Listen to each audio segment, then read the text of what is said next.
I'd love to start this session with just your introductions. Maybe you could introduce yourselves here.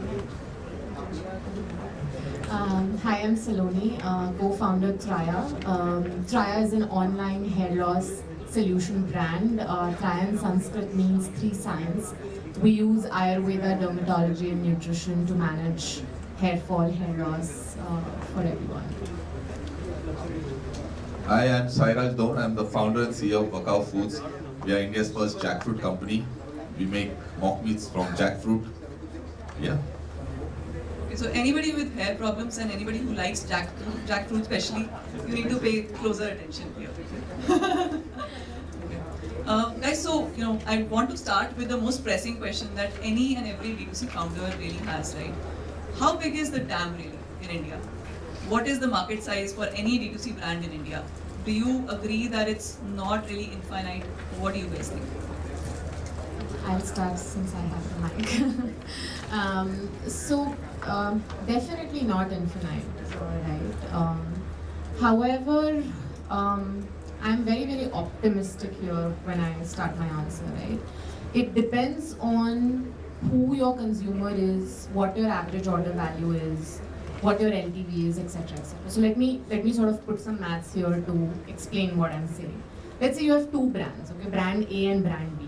Brand A average order value is 500 rupees, okay, and the LTV is about 1000 rupees. Let's say this is like a large personal care brand with 200 SKUs selling from a toothpaste to a cream to everything, reducing. Now there's another brand that where the average order value is about 2,500 rupees and LTV is about 10,000 rupees, okay, and it's a strong retention oriented brand. For both brands to reach 1,000 crore annual revenue only online, the number of unique customers that they need is very, very different. For the brand B, it's 1/10 of the first brand, right? So now I know that a lot of you would see a lot of D2C brands in the 0 to 1 crore per month stage. The number goes down when you reach 1 crore plus. The number goes further down when you sort of put a benchmark of 5 crore per month revenue, and when you talk about 1,000 crore annual run rate brands, we can count them on our fingers on the brands that we've seen in India.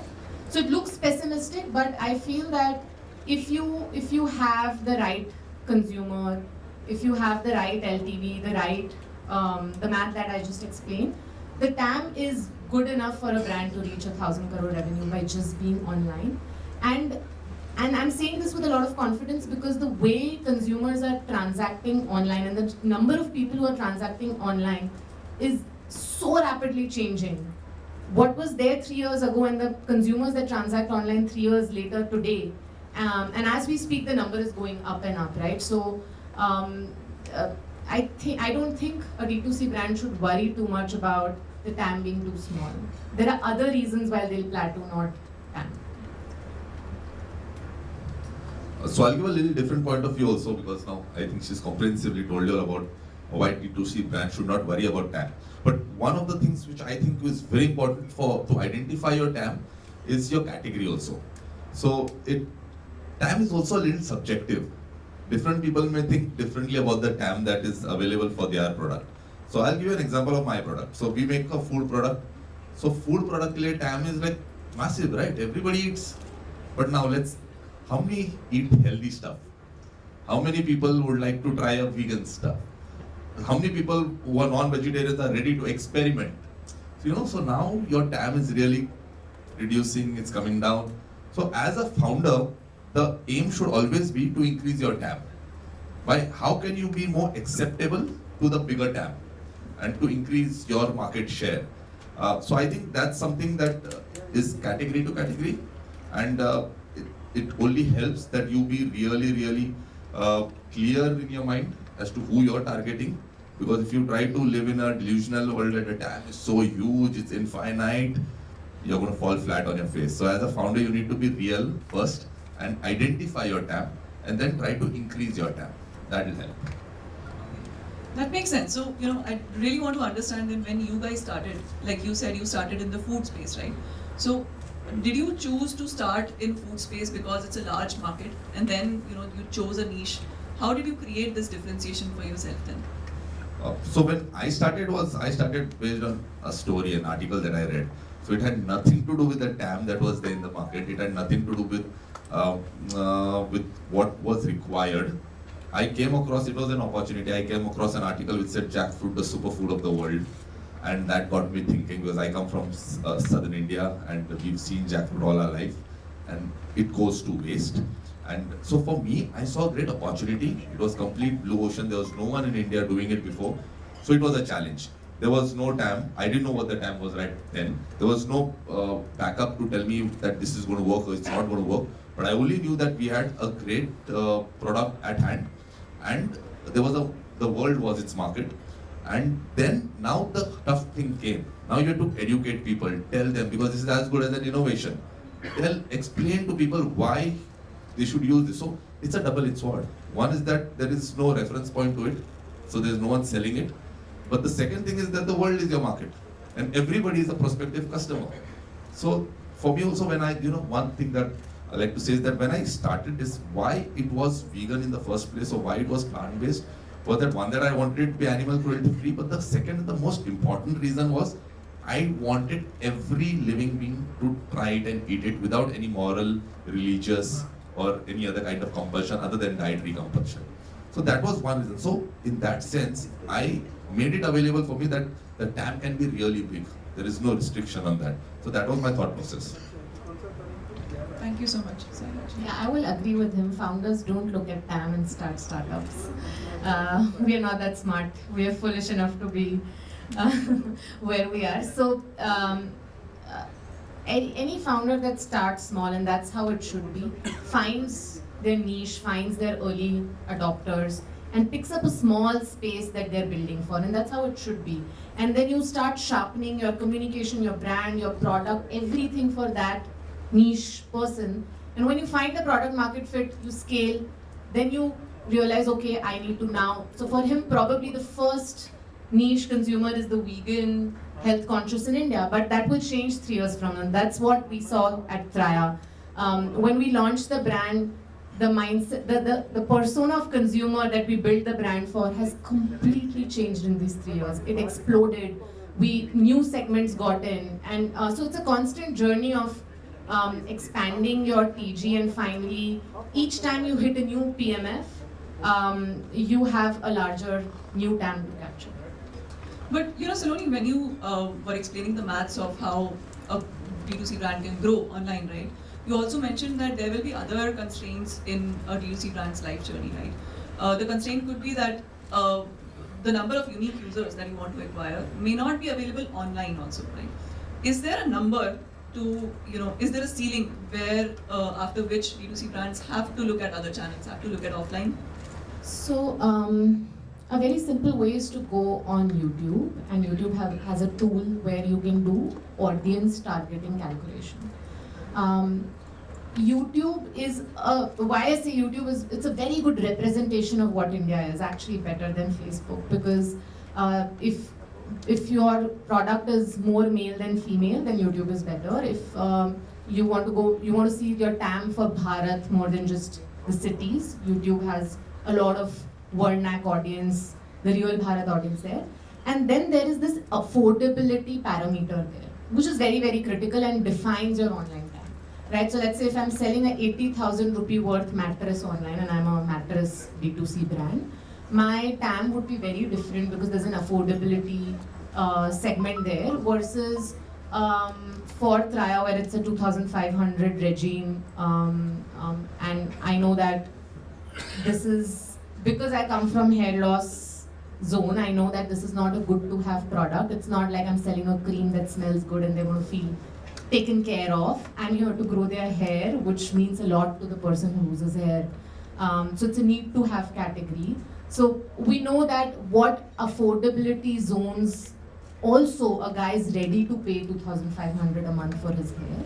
And that affordability parameter, YouTube will tell you what is the audience base that India has to offer. You could choose cities there and play around, and the reach is very, very good in the sense the audience availability online. The other way would be to look at brands that are online only, let's say, and don't look at consumer brands, but look at, let's say, a Uber, a Zomato, a Myntra, and see the kind of transactions, right? Like just some data I heard from someone.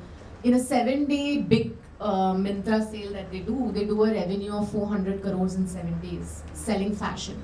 So that's the kind of online transactions that happen in India. Now the question is, as a brand, how distinctive you are, is your consumer interested in buying you? So there are other challenges to solve. There are definitely online transactions happening where there are people online ready to pay.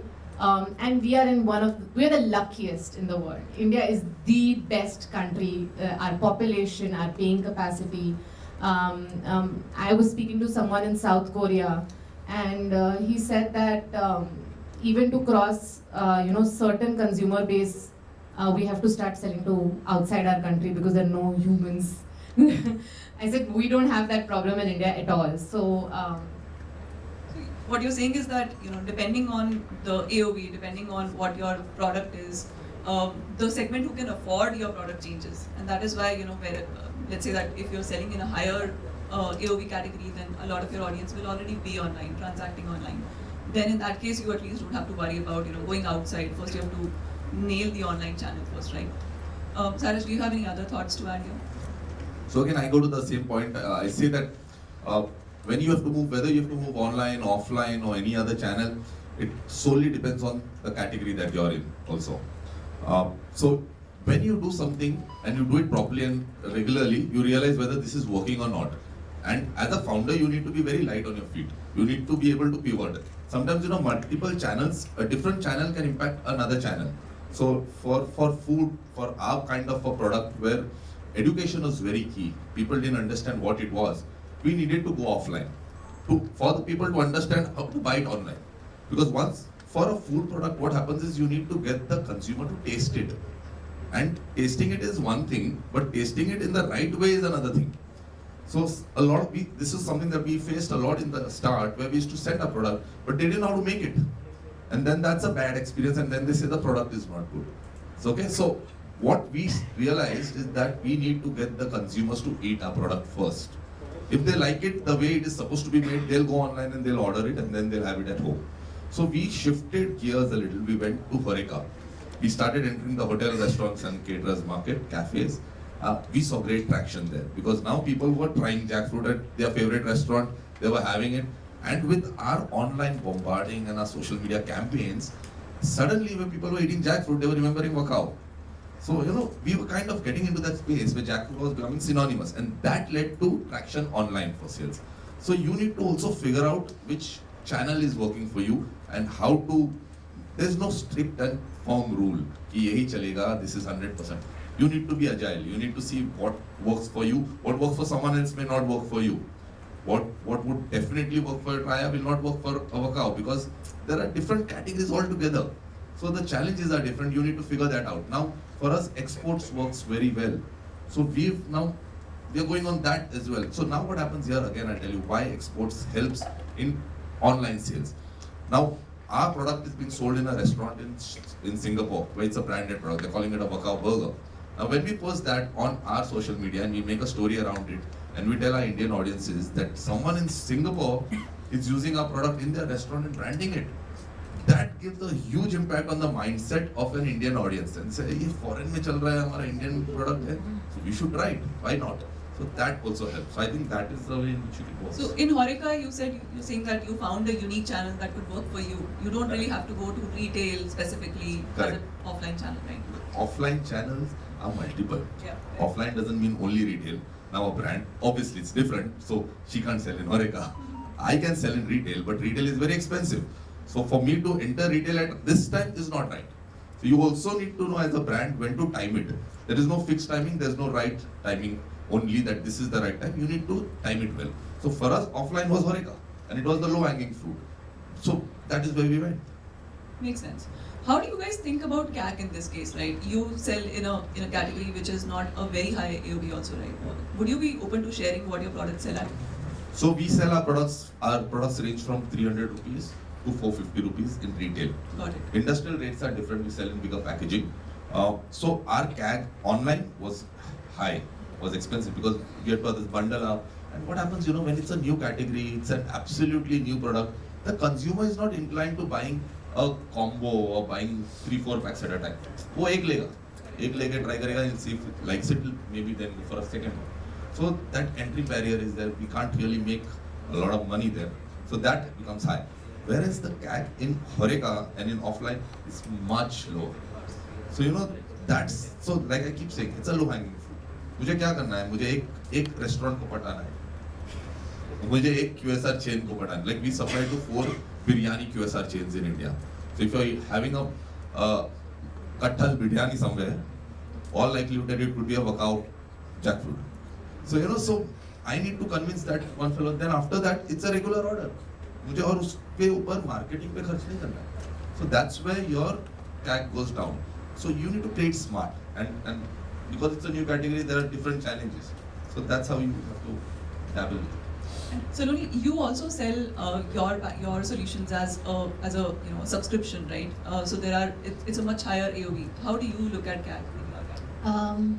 So I think life is simpler when you have less channels and you start off and you're just online. It gets more complicated when, as you grow, and from Facebook it goes to Google to YouTube to multiple channels, and then organic comes in and this branding, etc. So our basic rule is very, very crude but very, very effective. Is end of the day, total marketing spends, everything. From a creative to an agency that you hired to a media spend to everything. Total marketing spend divided by total new revenue. New revenue as in revenue from consumers who purchased you that month for the first time.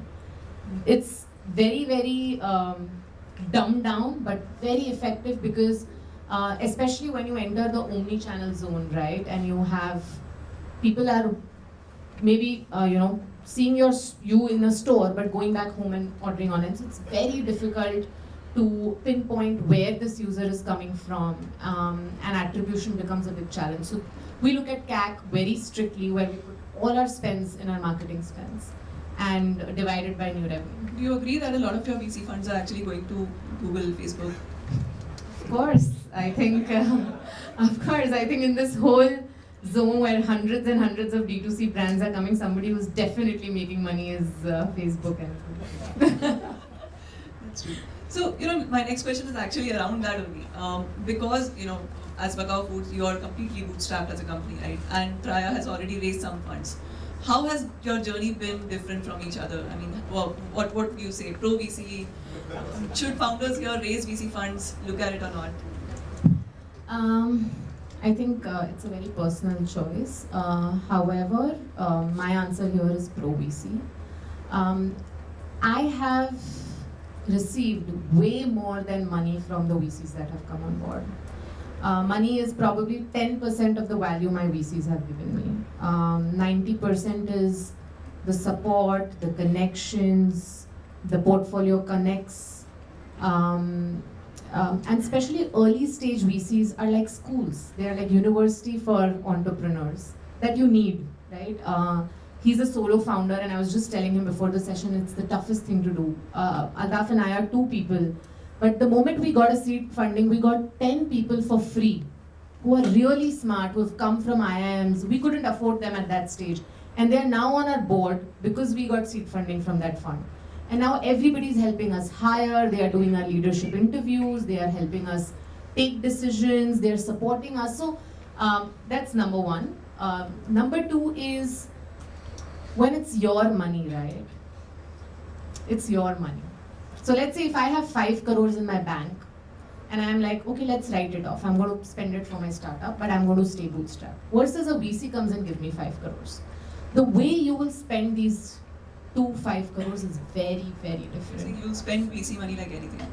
I'm saying that you will spend, you will try to always save. Ye karu, ye nahi karu. Ab dar ke jiyoge. And an entrepreneur, trust me, has to be fearless. If you're not going out and experimenting, if you're not failing, you're not learning, you're not going to hit the gold mine. So one of our VC fund, one of the VC investors literally puts us on gunpoint that if you had planned X crores to be spent into experimentation, and if it's not spent, we're scolded for not spending. That why is this money still with you? And that is important. And I think today, the way we've grown, like last 1 year, Traya has grown top line 13x from last March to this March. That kind of growth is not possible without that kind of support and backing. So I think this is a very good time for startups in India because the fund availability and VC money is abundant. And last point, right? If I had to start another company, let's say, of this experience tomorrow, let's say if I start, I'll still go and even if I have a lot of bank balance, I would still get a VC on board because you need more support and more people. As a bootstrap company, I think sounded so tempting. Most. I spent half an hour before the talk with her, and I think I'm now heading to her VC. But honestly, I'm not anti-VC or anything. I'm definitely going to raise. If you have to scale, if you have to really scale and grow, you have to raise for sure. My point of view is simple that don't raise till you don't need to raise. So I'm trying to build and take it to certain scale where I can go to a VC and have a good conversation and get value for what I've put in till now. It's been a tough journey. Bootstrapping is never easy. It's like swimming, like you're thrown in the sea and then you're swimming with your head down. Suddenly you come up, take a deep breath, go back in, take a few more strokes, then come up again, take a deep breath. So that's the journey. But no complaints. It's always fun. It's good to build when there's no one with a gun to your head also. Sometimes your mirror is your only gun. And there are its pros and its cons. But we definitely look at raising. We'll be raising very soon. But yeah, till now we're building to whatever we can. And then we'll raise. So, as a bootstrap company, I think a lot of founders here will be able to relate to your story more, I'm assuming, right? So, are there any, words of wisdom for founders who are bootstrapping it on, how to cut costs, how to manage it? So see, words of wisdom in the sense, like she said, it's your own money. We started in December 2020, till date I've not taken a salary. This is my 4th venture, so I did 3 ventures before this. So I had some money that I had saved up before this, which has all gone into this venture. So every rupee that you spend is your own money. Okay, it's something that you've earned in the past. So it's very hard to part with it. So you need to be very, very frugal. And when you say frugal is a mindset. It doesn't mean that you don't do things which are required to do. Do what's required. So there's this one wonderful thing that was told to me once by a friend who's like a mentor. He said, in life there are unlimited options and limited resources. So you need to select and choose very wisely which are those options you want to go to at this stage. Later on, I may have the liberty to choose more options and be scolded for not selecting more of the options. But that's life and that's how it is, and that's why they've scaled to such an extent. And I agree with that, and that's the way forward. But that's step 2 for me. Right now, when you bootstrap, build something that has value, build something that someone will take you seriously, build something that will give you that confidence to sit in front of a VC and talk very confidently about your venture and take out the right value that you deserve. Yeah, please go ahead. Just want to add, very, very important to get the right VC. I said everything very pro VC, right? And there are all kinds of people out there. Initially, we faced a lot of rejections. And I want to say this because a lot of founders here would be starting up, going and facing rejection. VC is like marriage, right? In the sense that they need something, you want to do something. When the two match is where a deal should happen, which means that you need to have that alignment that I am doing this is what I want to build. And when the guy who believes in your sort of passion and what you're trying to build comes on board, then the right things happen. So getting the right VC is the key. But I see a lot of pro VC words here. Yeah. Paisa to chahiye, correct. You had a question? Okay, sure. Yeah. So, I want to talk about, you said that, you're both in a very competitive space, right? You're competing in a category. Hair problems is, something that a lot of cosmetic brands are targeting today. Food is anyway a very, very crowded market. You have to make a space for yourself, right? How do you leverage, do you actually, do you create any sort of different loyalty programs, any reward programs? How do you ensure that how do you look at retention? How do you see that, acquiring more users is one thing, but, getting more out of the users who are already with you and, increasing their LTV? What all do you do? Would you be able to share some light on that? The most important thing, right? So you're right. Hair is the most crowded space. When we went out starting a brand, telling investors that hey, we are starting a hair fall brand, everyone said that why, and the answer was very simple, because nothing out there works. Retention is the key. In fact, for the first year of Traya's existence, our North Star metric in the organization was not revenue or growth. For the longest time, we kept our marketing spends, I remember 2020, the year of 2020, the same for 9 months. We did not scale our marketing spends at all. We were like, we don't want to grow.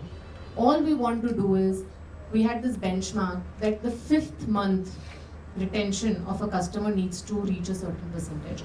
And the reason was that the real hair growth results with Traya are visible only after you use Traya for 5 to 6 months.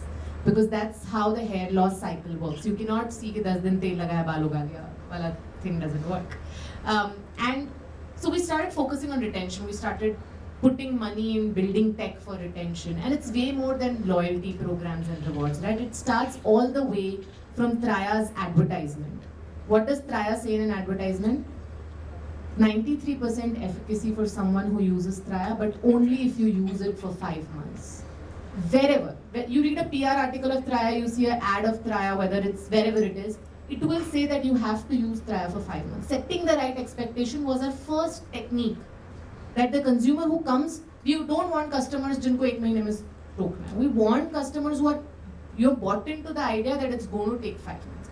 So it starts all the way from your communication to what everywhere. Like solving for retention is way beyond just a rewards program or loyalty program. In fact, we've seen, we have a referral program in Traya, but people don't use it because people who've seen hair regrowth are happily referring people without using that discount coupon. So I think it ties to your entire brand, your business model, how you build. Another example, right? When we started off, Traya is a regime. So you come take the hair test and you get like a regime on 4 or 5 things that you will have to do to fix your hair loss.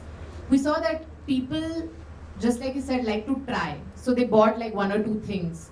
The LTV of those people was really bad. Like the difference was 80% month 1 to month 2 retention for a regime guy and 20% for a guy who buys a single product.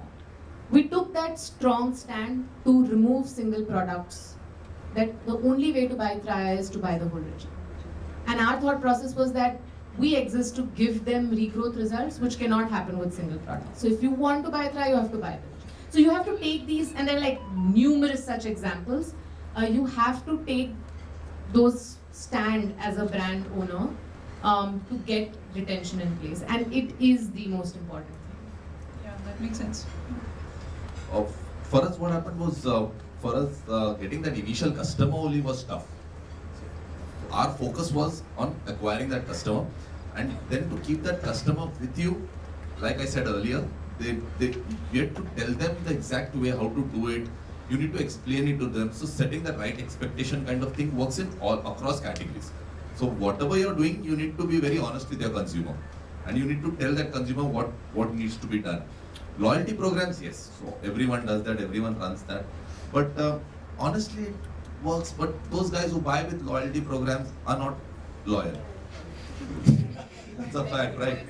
They'll wait for your loyalty program the next time you put it, and then only they'll buy it. Real consumers, the real ones who come back on repeat, are people who have liked your brand. So I've always said this, that we want to build a brand that India loves. I want to make it India's brand. That then the brand ambassadors themselves, the customers become your brand ambassadors. They go around telling and referring. You know, if someone is really like the product, like you would do it, you'll go and do it. So how do you build that? Now once you do that, that means first you've got your LTV done, you've got someone who's coming back to buy from you, but is not only buying, is getting you more customers. And that happens by talking to them, by hearing them out. Sometimes, there are people who genuinely want to give you good feedback, and they are well-wishers. If you take that feedback right and go back to them and tell them, we've done this for you, they will come back to you for life.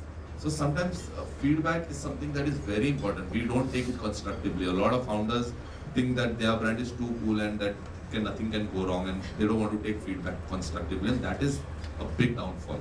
So if you do that, you will also see a lot of people coming back genuinely to you. As a B2C brand, do you get a lot of data about your users, what they are liking, what they're not liking? We do. So for us, what we use data the most is first to understand what SKUs are working.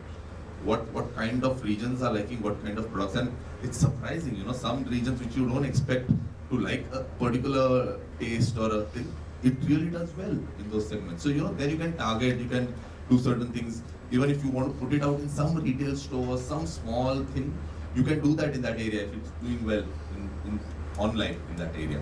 So that's one thing that it really helps. Second is, like I said, again I'll say data with regards to feedback. You really need to have your ears very close to the ground. You can't be like an ostrich with your head below the ground. You need to hear what your consumers are saying, and that's going to come only with data, only with feedback. When people come back and tell you, or you send a Google form or whatever, in any way try and get feedback. So that's again data. That really helps you improve and grow. Because see, food is subjective, right? What I may like, you may not like. What you like, someone else may not like. So the challenge here is to reach a median, which is acceptable to the majority. You can never please everybody. But in your brand, what you're trying to do, you need to find a median where this is acceptable to the majority of your TAM. Okay. What about you, Saloni? You have subscriptions also. What kind of data do you get? Yeah, lot of data. Data is everything. And data cannot be left to just a data analytics team. Everybody in Traya, from a brand owner to no matter what the vertical is, works on data.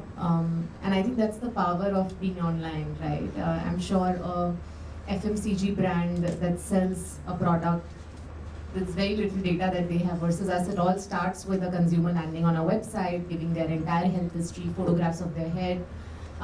We collect health data while they are on the journey. At this point in Traya's tech, we know which consumers are more probable to leave the regime, convert the regime, who is having good gut health, bad gut health, who needs help, who needs change in their treatment. All of it is data driven, so a lot of data. And how do you use this data to actually personalize your brand's experience for your customers? In every way, from the ads we show to the WhatsApp message that a customer would receive, to any support. So anything, if you have data, then you can start breaking them down into relevant segments and then start building a more dynamic journey. At Traya, we have something called the hair coach. And now there are customers who want the coach to call them on the phone, and then there are customers who hate receiving calls and want WhatsApp chat. So so people are different, and if your data can identify who is where and then give them dynamic experience, that's where the retention really improves. So a very key to improving your LTV is to use data to personalize journeys for you. Yeah, right. Sairaj, do you personalize in any different ways that you like to tell these founders here? Personalize our products to people, you see. Yeah. So right now, we don't really do too much of personalization because we are, as a brand, also trying to figure out what is working where and which parts are the right areas to target. As far as personalization goes, it's with repeats. So if we are getting a repeat order sometimes, from someone, we keep a track of who's coming back to us again and again. Then probably we'll send a note. Sometimes, if it's a simple thing to do, but if you send a personalized note in your package that goes, that person feels really nice. So these are small things that you can do. Now, as far as our Horeca journey goes, one of our main target now is to collaborate with restaurants. So there, what happens is, we are not only selling you an ingredient, we are selling you a brand. So we are collaborating with restaurants who use our branding. So if you look, my comparative is always very simple. I have one big example that I look up to, Oreo. Any QSR you go, you'll find a Oreo shake, right? Oreo is a biscuit, but you find Oreo shakes everywhere. So our aim is to have a Wakao burger or a Wakao hot dog in every QSR in the world. So that is but getting there is very difficult. So we start ground from lower. We go to the lower, smaller chains, we go to the restaurants, hotels, and we are trying to personalize in that way where the brand gets that brand equity, where people can associate with the brand. Got it. That's great, guys. I think we spoke a lot about how you've built your brands, your journey so far. We spoke a lot about VCs also, right? The kind of growth path that you've had. I also want you to tell the founders here. There's a big question, right, in every founder's mind. Does it always have to be go big or go home? Does it always have to be you have to build 1,000 crore brand, otherwise you're just doing nothing? Does it always have to be like that? We are seeing a lot of exits also at mid-size scale companies also. There have been a few exits now, very recently. So what do you recommend these founders here? What should they actually aspire for? See, it's very subjective. It's very personal. Each person is different, and there is no set formula, or there's nothing called go big or go home. For some people, it may mean that when you're starting a brand. Now, when I started this brand, I wanted to create great value. It's very simple. If you create a great product or a service which has great value to your consumers, you will definitely find success. There is no doubt. Now, what is success to you is again relative, right? Success to me may mean different to you, it may mean different. For me, it may mean building a unicorn.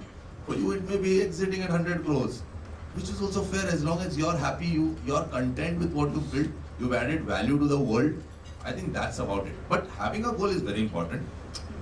Don't be obsessed. You can be partly obsessed, but don't be completely crazy about that thing and say, if that doesn't happen, the whole world is shattered. Now, I want to build a unicorn. It's a fact. I want to. But I know it'll take time.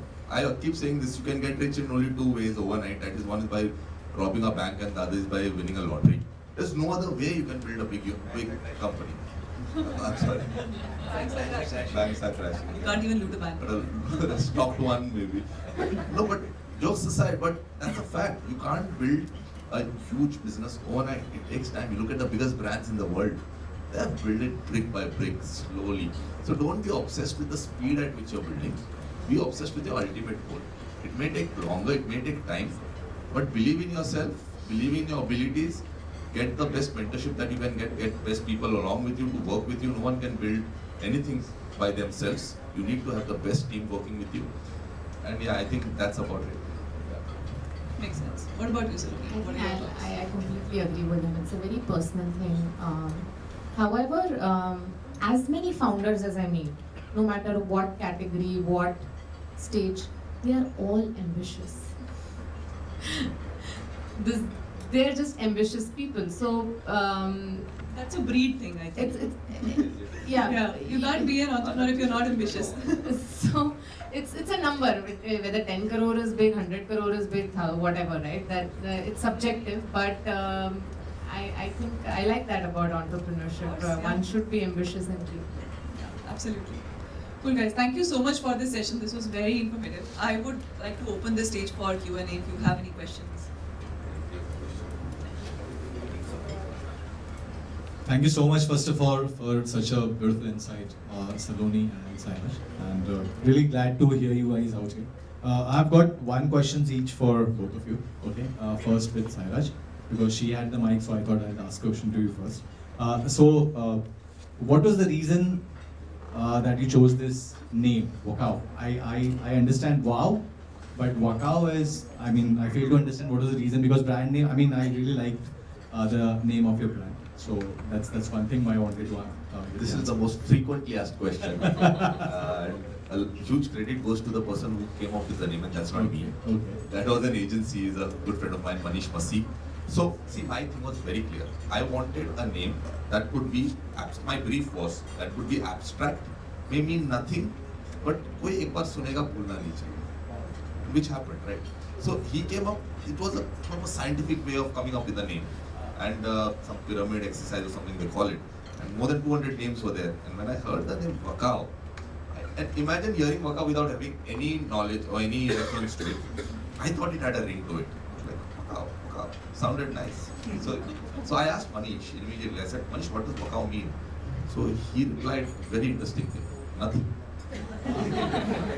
So then he asked me a question. He said, what does Yahoo mean? I started thinking, Nothing. nothing. So then he said, Wakao is an expression of happiness. So today what we are doing is, we are selling you Wakao, we are selling you happiness. It may be today is jackfruit, tomorrow we may sell you many more things also. So it's Wakao, it's just an expression of happiness, it's how we are young, we are vibrant, we are colorful, and that's about it. Perfect. Thank you so much. Wakao it was. Okay, to you, Ms. Saloni. So my question is, there are other brands also in the market who are working on the same model or other. So how different is Traya apart from these other brands in the market who are in this segment of hair loss? So a lot of differentiators. The first being the product, right? Traya mixes dermatology, Ayurveda, and nutrition. All our Ayurvedic formulations are proprietary.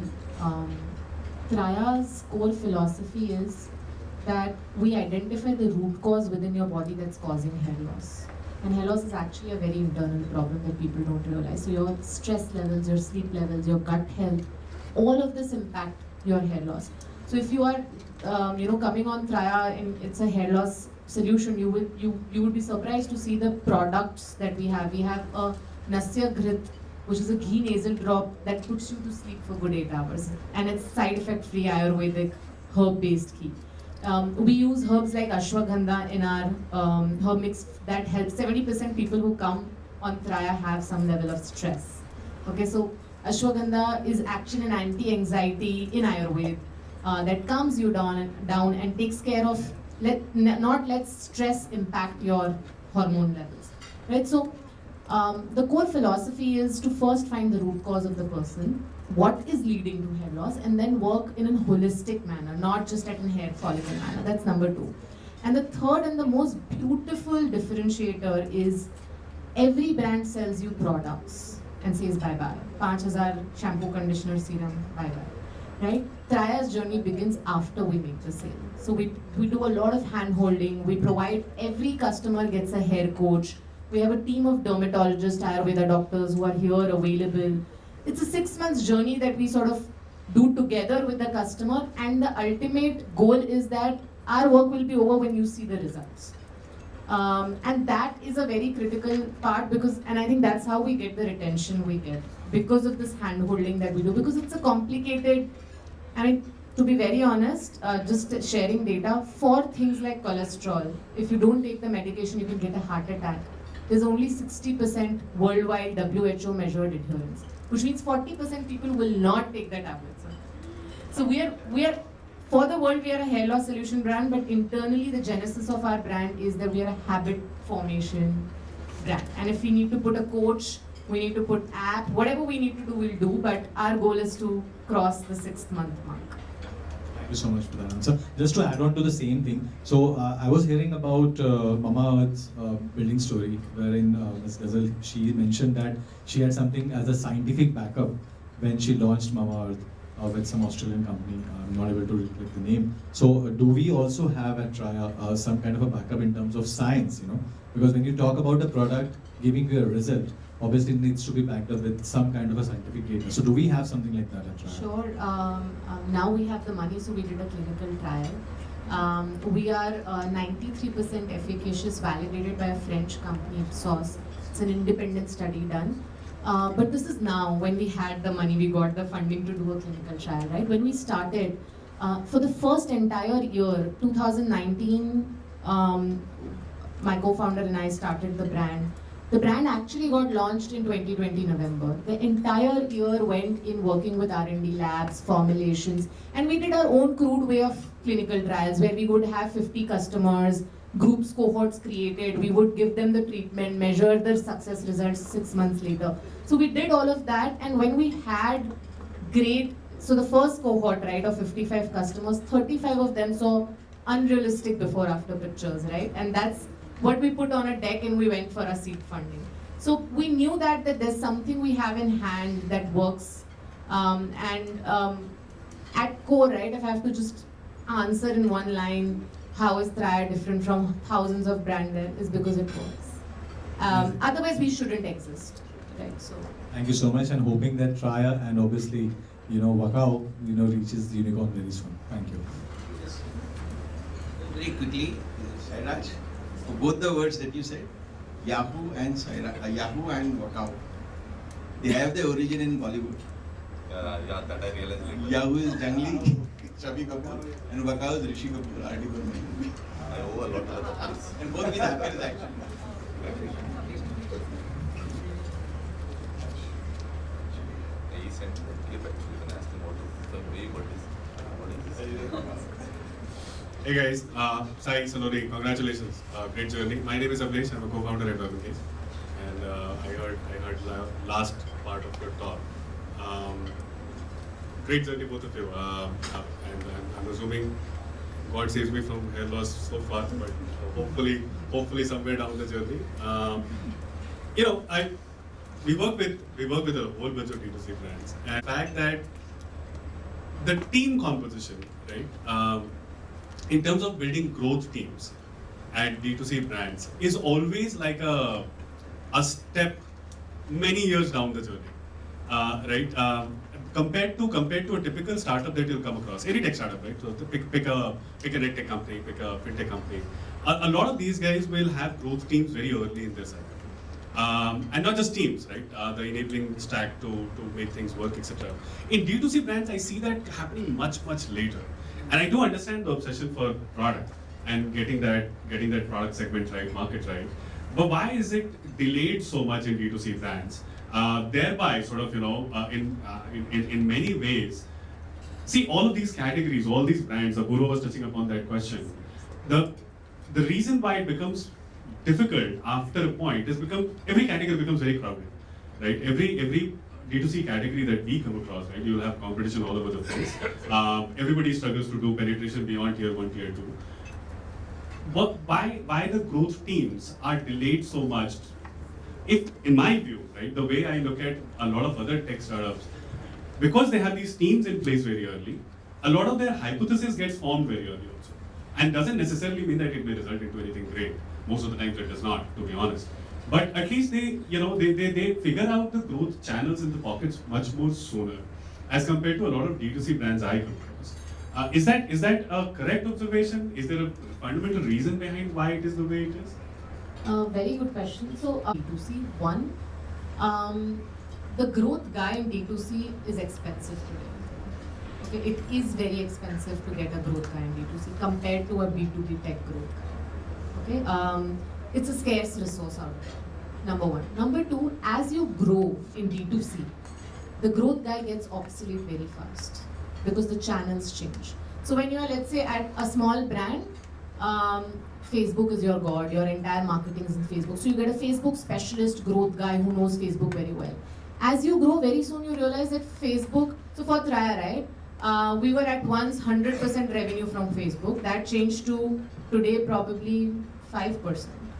Right, so things change and the skill set that you need in your growth guy changes. So I was just speaking to him, even before we got our first growth guy, any agency that we got on board in the early days where we couldn't afford our in-house team, we would sort of outgrow the agency in 3 months.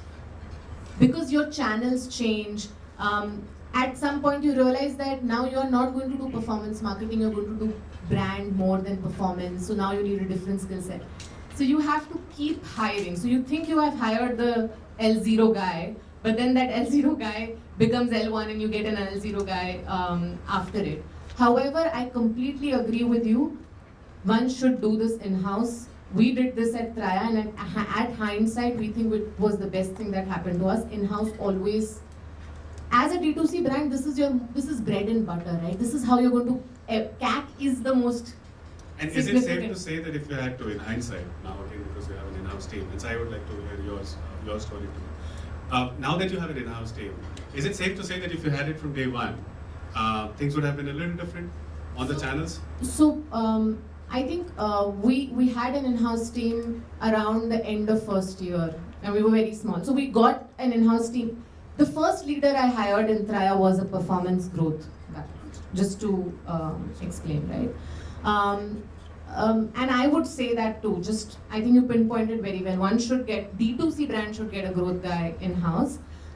In fact, I was telling Apurva, almost everything we do in Traya, even today, is more in house, from our content to our branding to our social media. Because as a startup, the most important thing is agility, right? You want to experiment everything. You don't want to strategize and plan. You rather want to just build hypothesis, go out, fail fast. You come up with an idea in the morning, you want the video asset in the evening, and that cannot happen with agencies.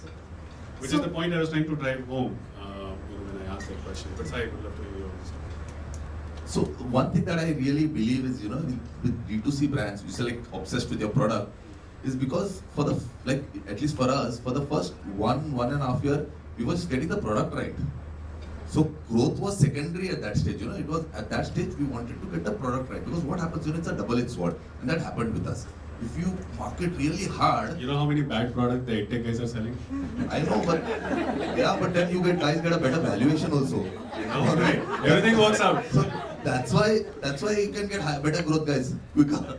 So jokes apart, but with B2C, so that's what happens. In the initial stages, it's just a mad rush to get that product right, and for that there's so much of experimentation. Or actually, in a way, you don't want to do also growth. If you ask me, I have said no to business just because I was 100% sure my product is not 100%.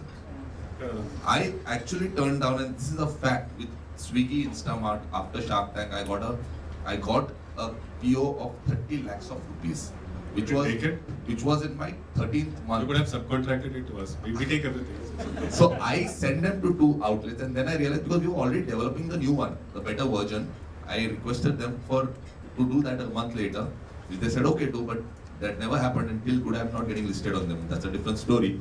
But that's a risk that you take as a founder, and I do that always. No, I get that point, right? So getting the product right, I do get that. Yeah, so that's why in the first case it gets a little delayed for the first part of it. After that, so during that phase, what you do is you experiment with agencies, because that's the low-hanging fruit. Instead of hiring 3-4 people with one hire, you get like 3-4 people working for you. With due respect to agencies, I love that. But I know that's a compromise. That's a compromise. But once you have the funds, I don't see any reason why you should not hire the right people. I'm with you on that. But पैसा ही नहीं है तो hire कैसे करेंगे? So agency को भी पैसा देते हैं ना? पर वो बहुत कम होता है as compared to getting. See, I'll spend 40-50,000 on an agency, but if you want to get someone who's real growth guy, वो थोड़े 40,000-50,000 में आएगा. वो तो 1-2 लाख मांगेगा ना. No. Okay. The point I was trying to drive home, Sai, is again, Saloni touched upon this. The experimentation to figure out what works and where to focus is a lot more faster when you have more control and more stronger views on it, right? Which means if you look at the typical growth stack composition, it does not stop with a few guys doing some growth hack and marketing. It basically goes all the way down to your product, and product being the tangible product that you're selling. Versus the product that you're servicing it from, which is your website, your app, wherever you're servicing it from. The growth guy has a good degree of control over all this to drive this experimentation very quickly. In my limited experience, we work with close to 100 now, and I see the real struggle is on growth, because the formation of these hypotheses itself is a journey. For these teams to get to the idea that there is something called growth hacking, or some semblance of it, it's a journey. It takes them time. And which is why if you had to do this from day one, it's not that day 2 they will be effective. They'll take their own time. But by the time your product is ready, the market's ready, the brand has some recall value, these guys can do wonders. Setting up a team at that time delays it further by or so. That was the point I was trying. No, absolutely well taken. But again, it's a chicken and egg. It is a chicken egg problem. I do agree with that. But it's not expensive. I talk to you. Yeah, it's not let's expensive. connect. Yeah. People Are group guys, right? You are everything from a product guy to a growth guy to a brand guy to a marketing guy. So I would rather focus more on the importance of experimentation and learning rather than whether you get a growth guy or you are the growth guy. The mindset in the room is very, very important. Agreed. Apurva, we should wrap up. Huh? You're running late. Okay. Any last question? Yeah, there was one guy there. So we can take only one question. It's fine, I don't require the mic. Awesome. Thanks for allowing me to ask. So I just have one question for both of you. One question for both of you. So we all talk about future growth versus, but we don't, right now your startup is your baby, right?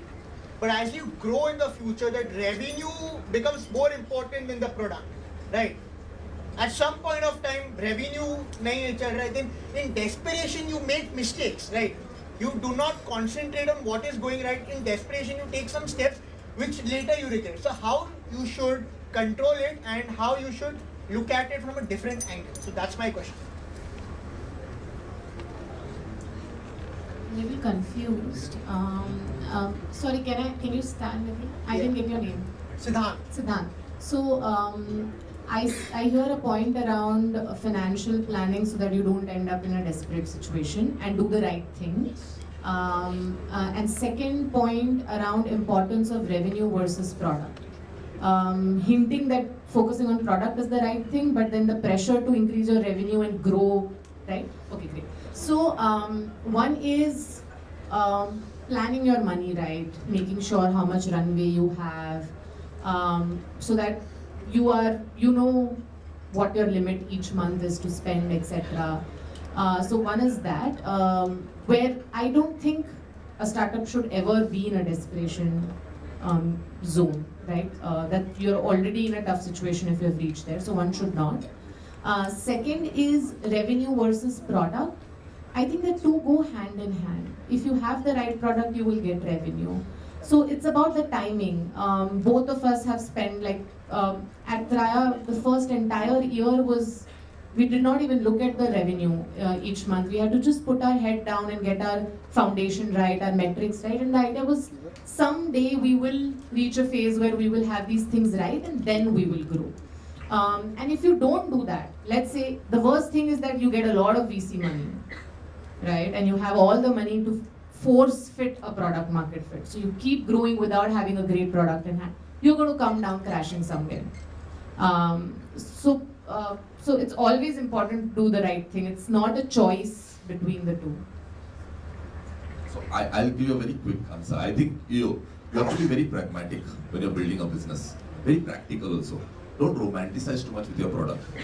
Be very clear that you're building a good product, but don't be obsessed and be in love with one version of your product. Make sure your product is good, which will sell. Ultimately, you may have the best product, which you think is like your baby, your first baby, whatever baby. But अगर वो बिक ही नहीं रहा है तो काय का baby? Correct.